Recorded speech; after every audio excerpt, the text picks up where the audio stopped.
آج ہم سنتے ہیں ہاتھی بابا کا خواب کے عنوان پہ کہانی۔ تو کہانی کچھ یوں شروع ہوتی ہے کہ بوڑھے ہاتھی بابا جنگل کے سب سے پرانے جانور تھے۔ وہ بچوں کو کہانیاں سناتے، پر اب ان کے گھٹنے درد کرتے تھے اور وہ دوڑ نہیں سکتے تھے۔ ایک رات انہوں نے خواب دیکھا کہ وہ پھر سے جوان ہو گئے ہیں، بچوں کے ساتھ کھیل رہے ہیں، ہنس رہے ہیں۔ اگلی صبح انہوں نے یہ خواب ٹن ٹن چڑیا کو سنایا۔ ٹن ٹن بہت ہوشیار تھی۔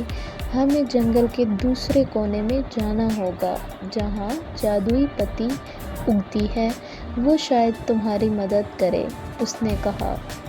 چڑیا، ہاتھی بابا اور جنگل کے 3 بچے خرگوش، بندر اور ہرن سفر پر نکلے۔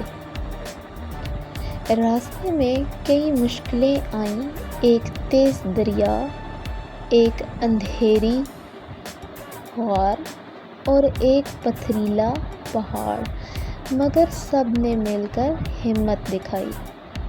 آخر کار وہ جادوئی پتی تک پہنچے۔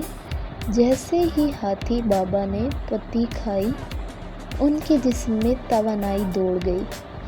وہ پھر سے دوڑنے لگے، ہنسنے لگے اور بچوں کے ساتھ کھیلنے لگے۔ پورے جنگل میں خاموشی کی لہر دوڑ گئی۔ ہاتھی بابا نے سب کو سکھایا کہ خواب کبھی پرانے نہیں ہوتے۔